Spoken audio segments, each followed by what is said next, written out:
Bhagavad Gita, Chapter 3, entitled Karma Yoga, text number 7.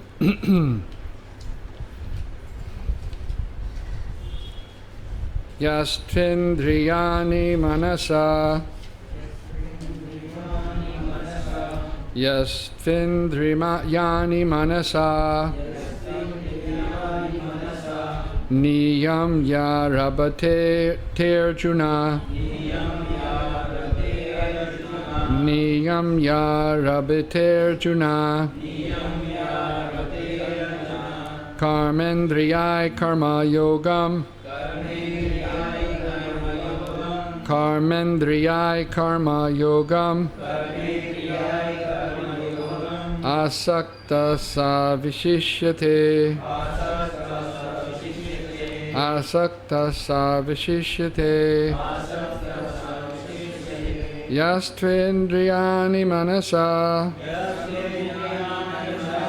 Niyam yarabhate arjuna Karmendriyai karma yogam Asakta sa vishishyate Yastvindriyani manasa Niyam yarabhate arjuna Karmendriyai karma yogam Asakta sa vishishyate.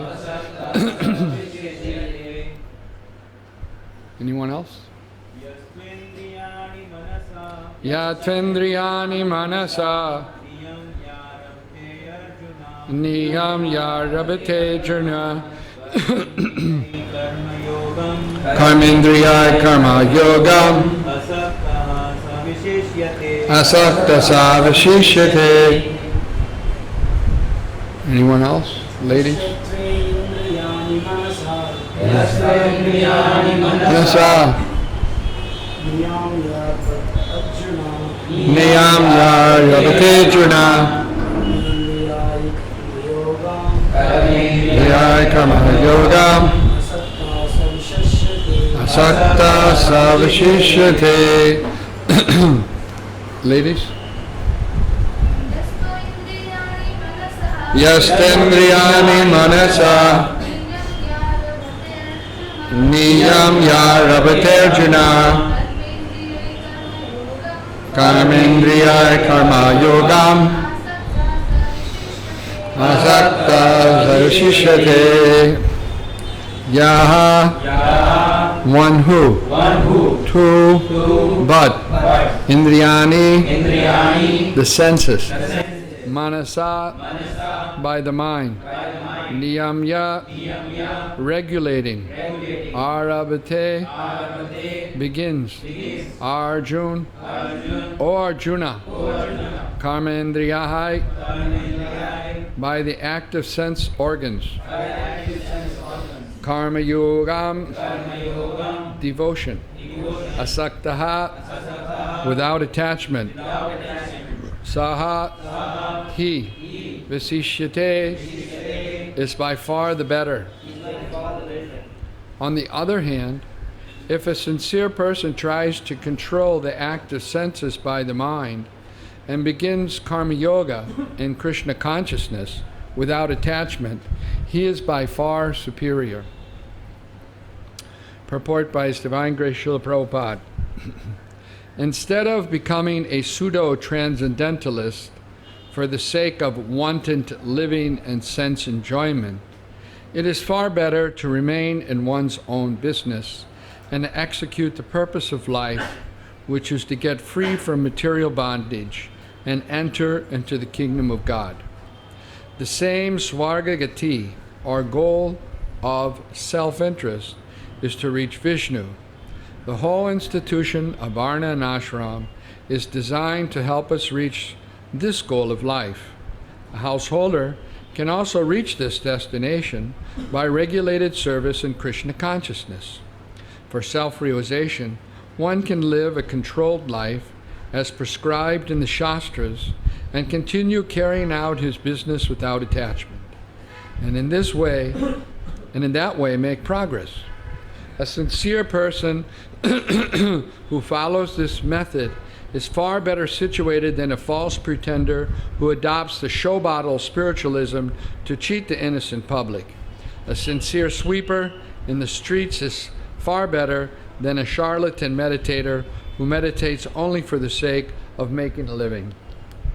Om Ajnana Timirandasya Jnananjana Shalakaya Chakshurun Militam Jena Tasmai Shri Gurave Namaha Mukam Karoti Vachalam Pangum Langayate Girim Yat Kripa Taraham Bande Shri Guru Ninataranam Paramananda Madhavam Shri Chaitanya Ishvaram. So Krishna here, he's explaining the difference between not doing renouncing and actually working for Krishna. And he talks about here a sincere person who tries to control the senses and mind and begins karma yoga. And now Srila Prabhupada puts in bracket karma yoga, Krishna consciousness, right? Some people think that whatever work you do, right? If you work as an engineer or in a steel factory, it's karma, so it's karma yoga. But that's not what we understand here. Karma yoga means that you work for Krishna, without attachment. That's karma yoga. And just changing one's dress and living at the expense of others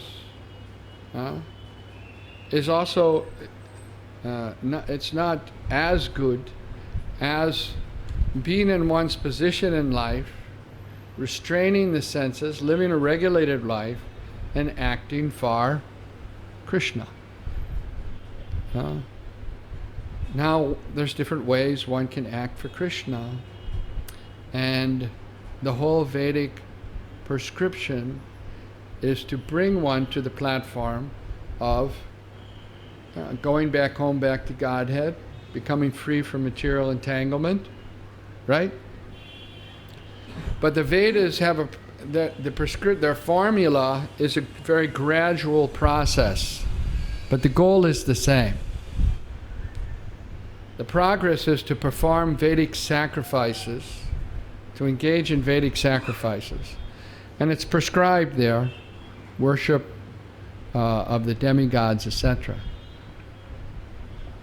Now one may say, if this is not the goal, then why are the Vedas encouraging people to worship demigods and offer them sacrifices? Well, as we'll learn in a couple of verses, the real enjoyer of all sacrifices is Vishnu, the Supreme Lord. Yagna vai Vishnu. But these prescriptions are there for persons who are attached, materially attached. They're attached to material activities, but by performing the Vedic sacrifices, they recognize a higher authority, right? So that gradually, by performing these Vedic sacrifices, even if it's in worship of the demigods, step by step, they'll rise up the ladder to understand that Vishnu is the supreme and that activities ought to be performed for Vishnu without any desire for something in return. This is called Nishkam karma, right? People have, so this gradual process is prescribed in the Vedas so that people don't become simply absorbed in sense gratification like an animal with no discrimination, right? Gradual process. So it's better to be on the a platform here, it's described as using your active senses, karma indriyai, in karma yogam. So what does this mean, karma yoga? There's definitely a confusion about what karma yoga means. Once I went for preaching to one big factory owner, and he said, I'm a karma yogi. I said, really? How's that? He said, well, I'm doing my activities, right? Karma, I'm doing my karma, and that's my yoga.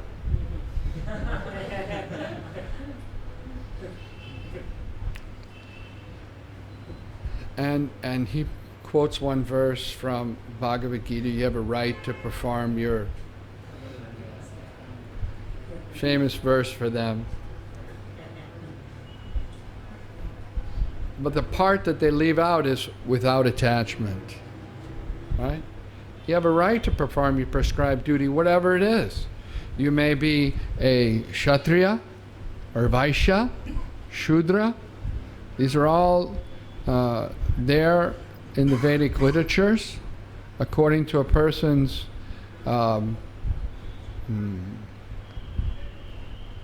mixture of the modes of material nature, right? The Brahmins being in the mode of goodness, Kshatriyas in the mode of passion, and the Vaishyas, passion and ignorance, and Shudras in the mode of ignorance. Yes, you can perform your prescribed duty in any one of those. But the secret is to perform it without attachment. Arjuna was thinking it's better not to do anything, just to go to the forest and live as a beggar, right? So in the second chapter, Krishna explains in different ways by saying that, well, you're fearing that you'll kill your relatives, but you can't kill your relatives because they're spirit souls. And that your duty is a Kshatriya, so you should perform your duty, right? Because as a Kshatriya, if you die on the battlefield, you'll gain the heavenly planets. And if you win the battle, you get the earthly kingdom. So that's an inducement with karma. And then ultimately he says you should do it because I'm telling you to do it. Right? Because out of surrender. So here we see that some people, they take up the renounced order simply just to they're fooling themselves and fooling other people. They make a show of reciting Shastras, studying Shastras, but they don't develop the real qualities of a sadhu. Tatiksha, karunika, right? Patience and mercifulness to other living entities. These you can't fake. You either got them or you don't, right? Can't fake it. I can wear big tilak, kantimala, right? And then quote so many shlokas, right? And you might think, oh, ready, big sadhu, right? But if I can't control my anger, if I'm not interested to actually help people in spiritual life, if I'm only self-interested, right, not ready to have mercy on other persons, right? This is the real social welfare work. They say, a manava seva is madhava seva. Right? The service to mankind is service to God.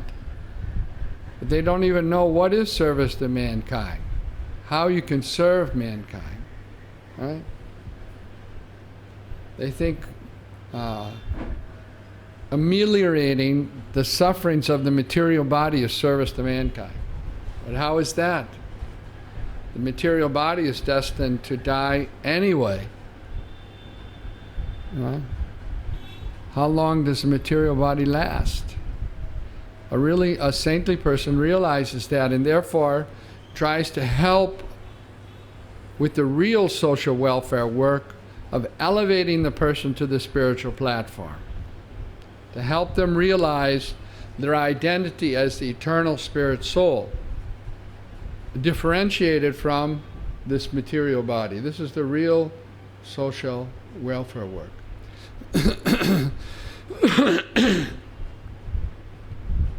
So Srila Prabhupada is rejecting so-called spiritualists who haven't inculcated the qualities of spirituality, but just have the show bottle drapings of a so-called spiritualist. This is rejected. Better one be an honest sweeper in the street than a Charlatan meditator, right?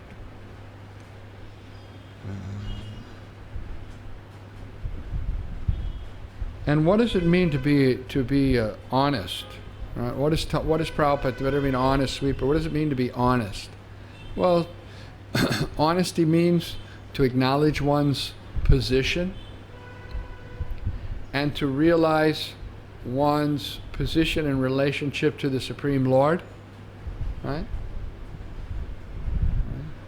It's better to realize that I'm far off from the goal, rather than to advertise that I've already reached the goal. Right? That's what it means to be honest. Otherwise, one can easily be cheated. Right? Prabhupada tells a story. There was a tiger once, and he was in the forest, and this person came along, and the tiger told him, "Look at this, here's a gold bangle, you can have it." So the person said, "Well, how do I know if I try to take that gold bangle, you won't come and eat me?" So the tiger said, no, I met a saintly person many years ago, and he taught me how to be austere and how to chant mantras and do many things spiritual. So I've changed my ways. So the person, believing him, went for the gold bangle, and the tiger captured him and ate him. So the moral of the story is that in this world there are many persons that pose themselves to be on the spiritual platform, but they're just like jackals and tigers. They're ready to take advantage of the innocent persons. So we have to find a genuine,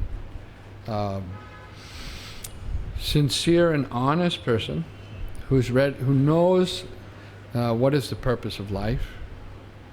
Right? What's the purpose, Prabhupada says here? It's to become purified, to understand, and to reach back to the spiritual world, to get back home, back to Godhead. This is the purpose. And there's a step-by-step process that's in the Vedas, and then there's the express route. Like they have the Pune Expressway. When we used to go to Pune, it was just a 2-lane road, and it would take about 4 hours to get to Pune because so much traffic, trucks, and so many things. And I think at one point to get to Pune, in the Khandala Ghat, the road was only one way. In other words, they would stop the traffic at the top, and then you'd have to go up. And then they would stop the traffic at the bottom, and then the people, the trucks could come down. It was very dangerous, very dangerous. Khandala Ghat, always, whenever you went to Pune, you'd see at least 1 or 2 trucks that would go over the side, right? So it was a tedious journey. But now they have, what do they call it? The Pune Expressway? And 6 lanes, 3 lanes on either side. So you can easily zip up to Pune. So following the Vedic prescriptions of doing sacrifices is like the old highway to Pune. And practicing Krishna consciousness through Nishkam Bhakti is like the express route to Pune. Another example is the one that Srila Prabhupada gives. It's like walking up the stairs and taking the lift, right? And when you're walking up the steps, you know, there's every possibility that you might stop off at the 4th floor, take a little rest there, or the 5th floor, right? But if you go by the lift, you can get quickly up to the top of the building. So these rungs that are there, step by step, karma yoga, then gyan, right? Higher than karma is gyan, right? But what is mentioned now in this verse by Lord Krishna is karma yogam. That's different. That means Krishna, activities for the pleasure of Krishna, activities in the service of Krishna. And that's on a very different platform, right? Than simply karmic activities that are even prescribed in the Vedas or gyan, acquiring transcendental knowledge. So are there any questions about that so far? All right, we'll go to, yes. You said that the steps in the Vedic realizations, they are like staircase. So like earlier in Satyuga when sages were meditating, they were following Ashtanga yoga, so that would take thousands and lakhs of years. So was this kind of Krishna consciousness speedy process was not available at that time? Well, Krishna consciousness has always been available. It's never that it wasn't available. But in those ages, you had a lot more people that were at least on the ladder trying to go up. Majority, the people on the ladder trying to go up. But as time went on, I mean, if you're not on the ladder, if you're not even on the ladder, you're just an animal. Eating, sleeping, mating, defending. Thinking that the goal of life is sense gratification. That's animal life. That's not even human life. The human life is to have some regulative principles and some restrictions, and you're performing karmic activities under regulation. That's the Vedic prescription. So earlier, there were majority of the people were on that platform, being progressive. Today we find the majority of the people are simply on the platform of eating, mating, sleeping, defending. Twi pada pachu. 2-legged animals. Right? Yeah. Then, if that is so in this case, in today's time, then it should take even more years or even more time than Satyug. And if in Satyug... Yeah, I get what you mean. It's impossible in this time. Impossible. But there's a special facility in this time that has been introduced by the Lord, especially tailor-made for Kali Yuga living entities. Special program. You know, like in school. Why is that? Well, I'll tell you. Let me finish and I'll tell you. Just like in school, you have slow learners or austic children or mentally challenged children, they need a special program, right? So the school gives them a special program so that they can also learn, right? They require more attention and more focus, right? So that's like in Kali Yuga. Everybody in Kali Yuga is a very slow learner, spiritually. Spiritually speaking, very, very slow, right? They're fast for sense gratification, and they're getting faster and faster for sense gratification. But for spiritual life, they really don't think they have time, right? So because people are in such a condition in this age that there's a special consideration for them, a special learning facility that is given to them. And that is simply by chanting the holy name of the Lord. Hare Krishna, Krishna Krishna, Hare Hare, Hare Ram, Ram Ram. By restraining this is by performing the regulative principles, or following the regulative principles, and engaging physically in the service of Krishna, that one can make very rapid advancement in Nishkam Bhakti, Nishkam Yoga, Nishkam Karma, which means Krishna consciousness. It's a special facility that's given to persons in the Kali Yuga. And the demigods, many of them are waiting in line to take birth in the world during Kali Yuga because of this special facility that's there, inaugurated by Sri Chaitanya Mahaprabhu. Now you can ask, who is Sri Chaitanya Mahaprabhu? Well, Sri Chaitanya Mahaprabhu appeared a little over 500 years ago in West Bengal, and he's Krishna himself.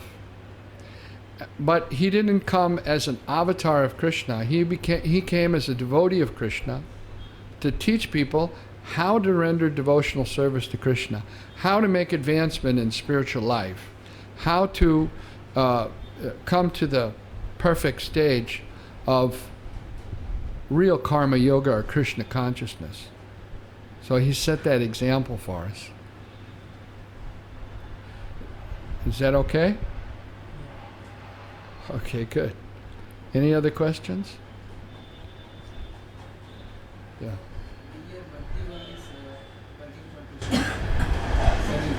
Yes.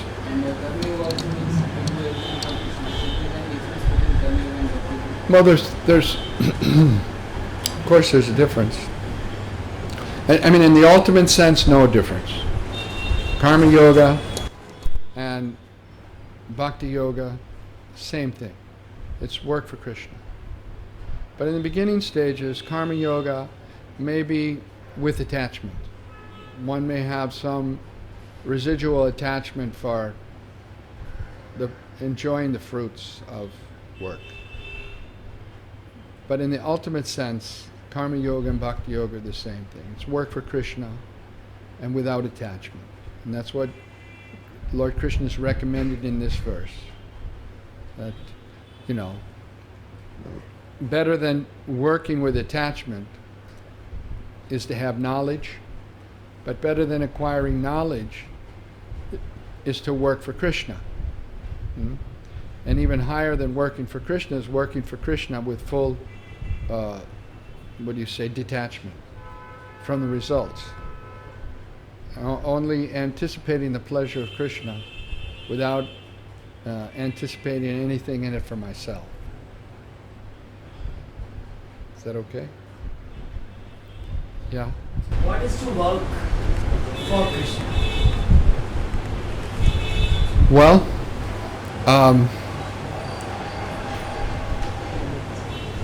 Krishna explains in Bhagavad Gita that you can offer him a fruit, a flower, a leaf, or some water, and he'll accept that. So if you use your energies in order to do that, make an offering to Krishna, that's work for Krishna. But it could be just about anything.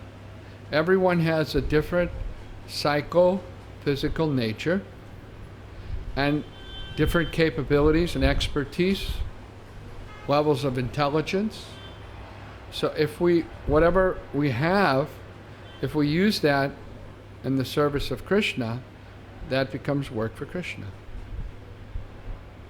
So Krishna recommends in the Bhagavad Gita that you find somebody who's working for Krishna and you inquire from them about how to work for Krishna, and you render service to that person, and then gradually you'll become expert in the science of working for Krishna. Just like if you want to be a carpenter, you have to work for a carpenter, be submissive, like carry the tools and do whatever he says, and then gradually that trade of being a carpenter, you'll acquire it, isn't it? I couldn't get it. It's like a wood mystery, a carpenter. He knows the trade. And if you work for him submissively, right? You may be just doing the menial work, bring the tools, but if you work in that way, gradually you'll learn the trade of how to work with wood, right? So it's the same thing in Krishna consciousness.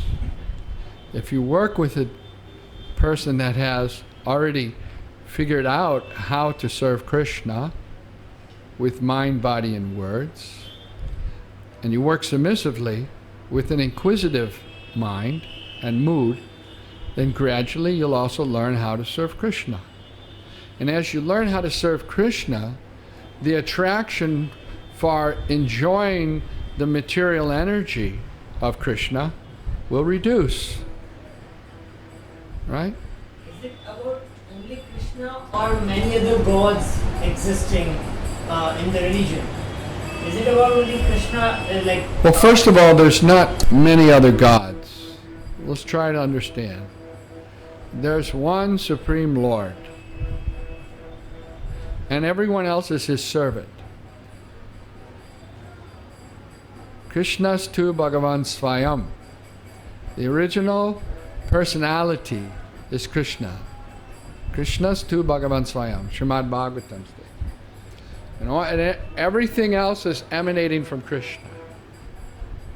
So Krishna is the Govindamadi Purusham, that original person from whom everyone and everything else comes. Even the demigods, they're coming from Krishna. Even us, the living entities, we're coming from Krishna. We're all expanding from Krishna. This material energy is coming from Krishna. So when you say other gods, there's not other gods. There's one God, it's Krishna. He's the Supreme. He may have many forms. He can expand himself into many different forms, right? As Kurma, Braha, Matsya, Nrsingadev, etc., etc., etc. But just like you can light 1,000 candles with one candle, but still there's that original candle that's the source of all the other candles, even though they have the same power of light and heat, right? So that original, just like that original candle, we have the original person. Govindam Adi Purusham Tamaham Bhajami. Govinda, Krishna. So the idea is to develop love for Krishna and attachment to Krishna. Right now, we have love, but we've misplaced that love in this material world, in the wrong object. And devotional service, or karma yoga or bhakti yoga, whichever way you want to call it, is to repose that love in the right object, which means Krishna. What about other religions? There's only one religion. And whatever religion you pose to follow, it should bring you to love of God. Religion means the laws of God. The laws of God come from God. And whatever religion you're following, it should bring you to the platform of love of God. Otherwise, it's not real religion. So we're teaching here how to develop love of God based on Bhagavad Gita and Srimad Bhagavatam. And any other idea, a lot of people go to their church or to the, to the mosque or to the temple, and they're asking God for something, right? Which is obviously pious.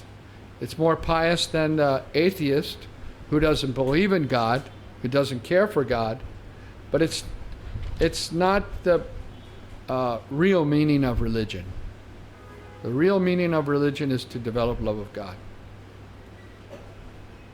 God is one. There's one Supreme Lord. Should we go to the next verse? Let's see if we got time here.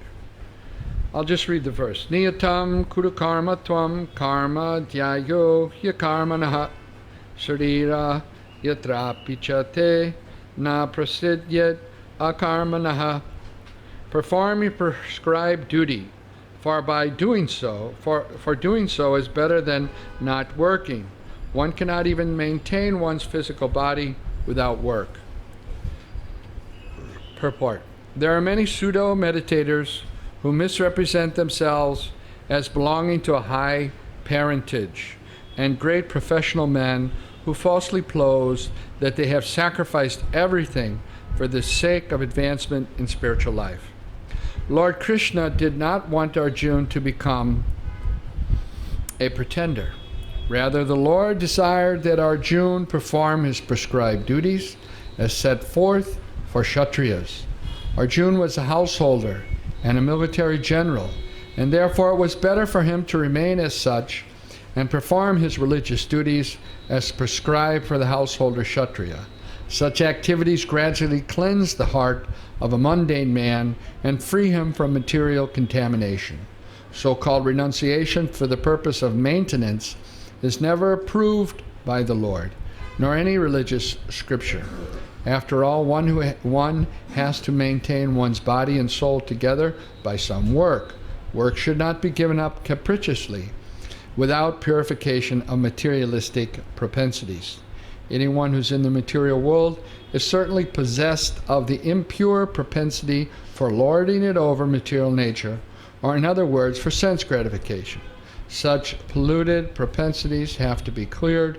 Without doing so through prescribed duties, one should never attempt to become a so-called transcendentalist, renouncing work and living at the cost of others.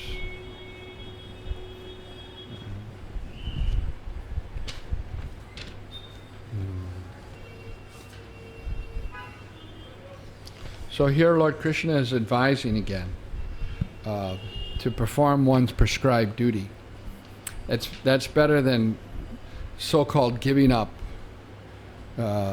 any kind of work. That's what Arjuna was proposing. He said that instead of fighting in this battle, I'll go live as a beggar. That's what he was saying. You know. So you can't take the spiritual life because you think it's going to solve your economic problems. One may do that, but that's not the real purpose of taking to spiritual life, right? And many persons, they do that. Some so-called babas, and they have crores of rupees worth of properties and et cetera, et cetera. It's not the reason to take to spiritual life. The real reason to take the spiritual ice is to go back home and to get back to Godhead. So it may be easier for someone to stay in their place, in their position, and work for Krishna, and by association with other devotees, be progressive in spiritual life. So this is Arjuna's message, right? This is Krishna's message to Arjuna, right? And that message we can also appreciate, that Chaitanya Mahaprabhu, who's Krishna himself, he was traveling in South India, and he stayed at one Brahmin's home during the rainy season. And after the rainy season, he went to travel again. That's what sannyasis used to do. They would travel continuously, and when the rainy season came, they would stay in one place. So when Chaitanya Mahaprabhu was leaving, that person who was a householder, he wanted to leave his house and go with Chaitanya Mahaprabhu, travel with him. So Lord Chaitanya told him, no, you go back and stay in your place, right? And you make your family members Krishna conscious, and whoever you come in contact with, you tell them about Krishna consciousness, right? And that will be better for you, because he was a householder. And so then that same person asked Srila Prabhupada, well, what's the duty of a householder? What's his duty?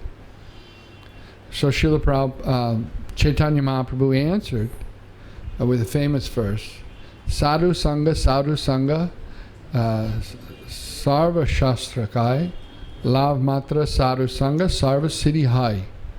That you should associate with devotees. Who's a sadhu? Right? A sadhu doesn't just mean someone who has a big beard and matted locks, right? A sadhu is one who serves Krishna. We see the example of Srila Bhaktivinoda Thakur. He was the district magistrate. That was the highest government post an Indian could have in those days in the British Raj, district magistrate. Very powerful post. But we see that he was completely Krishna conscious. If you look at the life of Srila Bhaktivinoda Thakur, all of his time, right, he used to finish up his district magistrate duties in a couple of hours, and then focus his time on writing. And many songs, poems in Bengali were written by Srila Bhaktivinoda Thakur that explain the whole process of Krishna consciousness very nicely in Bengali verse, right? Like one poem that he wrote was Jeev Jago Gaura Chandra Bole, right? Kota Nidra Jao Maya Pisas Chira Kole, right? So he's saying that Lord Chaitanya is doing kirtan, and he's saying, wake up, sleeping souls, wake up. How long are you going to sleep on the lap of the witch called Maya? Right? How long? Wake up. And then he says, except for me, I am your only friend. And I brought the medicine to cure you from the disease of Maya. E nechi oshodi Maya, nashira bharalagi. Very powerful medicine that can finish Maya. Right? The Harinam Maha Mantra. Right? So like that, he has written many, and he performed his duties as the district magistrate, but yet he executed Krishna consciousness at the same time. So he's an example of someone who act as a Krishna conscious householder. Right? But there's 4 orders one can act in. One can be in brahmachari life, which is very conducive to spiritual life. And one can be a householder, and there's Vanaprast, and there's Sannyas, 4 orders of life, right? So, from whichever one, the process is the same, although the details are different. And that is to always remember Krishna and never forget Krishna. So, like Haridas Thakur, he was sitting in one place and chanting all day long. But because we're not Haridas Thakur, therefore we have various activities to perform in Krishna consciousness, right? And in the beginning, one derives relish or pleasure simply from doing the service. Just like if you go right now after this class and you take prasadam, just that service of taking prasadam brings pleasure, right? But whatever you do for Krishna, not just taking prasadam brings pleasure, but other things also bring pleasure. If you cut vegetables for Lord Krishna, you get pleasure. If you sweep Krishna's temple, you'll also get pleasure. Especially if you clean Krishna's pots, you'll also get pleasure, right? So this is the beginning stages. To perform activities for Krishna, you'll get pleasure, right? But in the higher stages, the devotee relishes pleasure from the relationship with Krishna, right? The service for Krishna is still going on, but it's not the service as much as it is the relationship with Krishna that one derives the pleasure gradually by doing lots of service, by cleaning lots of pots. So are there any questions? Yes? How do we know the prescribability now, since many of the great souls like Bhakti Thakur, or if you look at the examples of the senior Vaishnava Acharyas, they are all guided in some way or the other way by the Lord, sometimes personally or the realized souls. But in our case, how should we know our prescribabilities? Well, certainly the persons that you mentioned are very elevated devotees of the Lord, acharyas, and certainly they have a special connection with Krishna. But that's not to say that they're not teaching us by their example. You know, take for instance in the life of Srila Bhakti Siddhanta Saraswati Thakur, such a learned person. He knew the whole Bhagavad Gita when he was 7 years old. He gave an amazing discourse on what it means to be a Brahmin to the whole Brahmin community at a very young age, right? But even he accepted initiation from a spiritual master. And later on, after he had taken and opened up so many temples and made so many devotees and did so much preaching and gave so many contributions of literature, he gave all the credit to his Guru Maharaj, Srila Gaur Kishore Das Babaji Maharaj. For he explained that for without his mercy nothing would have been possible. Who was an illiterate person, he didn't know how to read, but he was a great devotee of the Lord. So we can follow that example. We can get ourselves fixed up, take a proper association, and try to get mercy from all the devotees of the Lord so that we can progress in spiritual life. Again, it's a matter of